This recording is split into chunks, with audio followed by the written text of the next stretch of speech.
This question is from Karsten from Germany. Dear Leonard, first I want to say thank you for answering my question a few weeks ago. That was very helpful for me, and hopefully for our community also.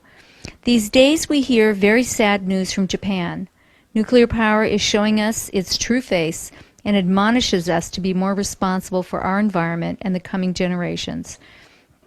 Do you think Fukushima, despite the disaster for population and nature, had to happen to make changes in our state of presence, in our responsibility for our environment, or whatsoever, possible on a large scale, or perhaps hopefully even to start changes worldwide? Love and light, Karsten.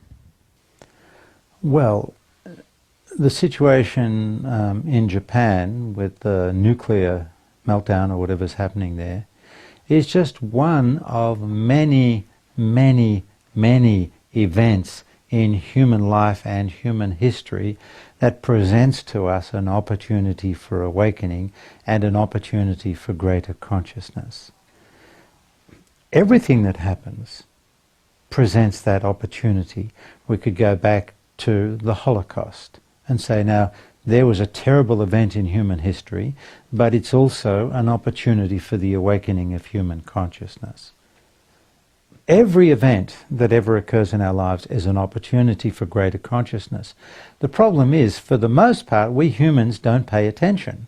The question is, can we humans bring consciousness to the choices we're making, how they relate to our environment, and how they impact upon each other? The history is just full of it, over and over and over. And you know, the irony is, it's not even limited to these big events like 9/11 or the Holocaust or Fukushima. It's happening every day in our day-to-day lives. If you're having an argument with your partner, have a look, reflect, what led to that? What is it within you? What is it within your partner? You just look to yourself. What is it within you? What choices are you making? What unconsciousness within you is leading you into that situation?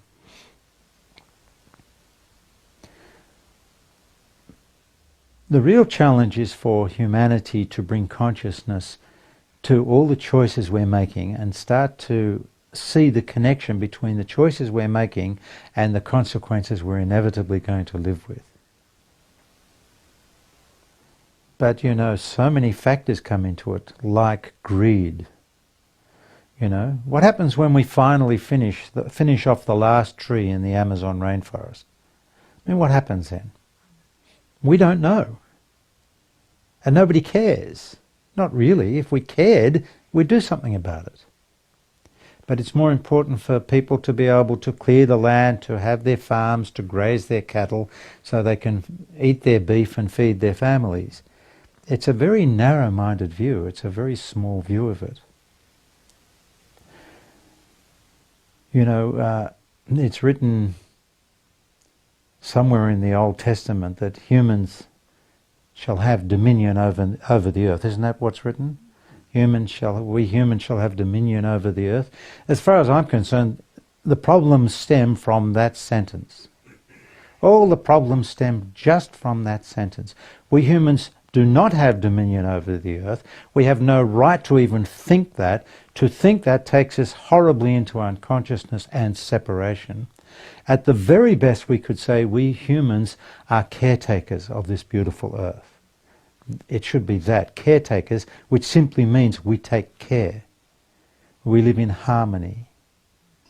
But that's not how it's evolved, because we have dominion, and once you have dominion, it's the ego that takes control.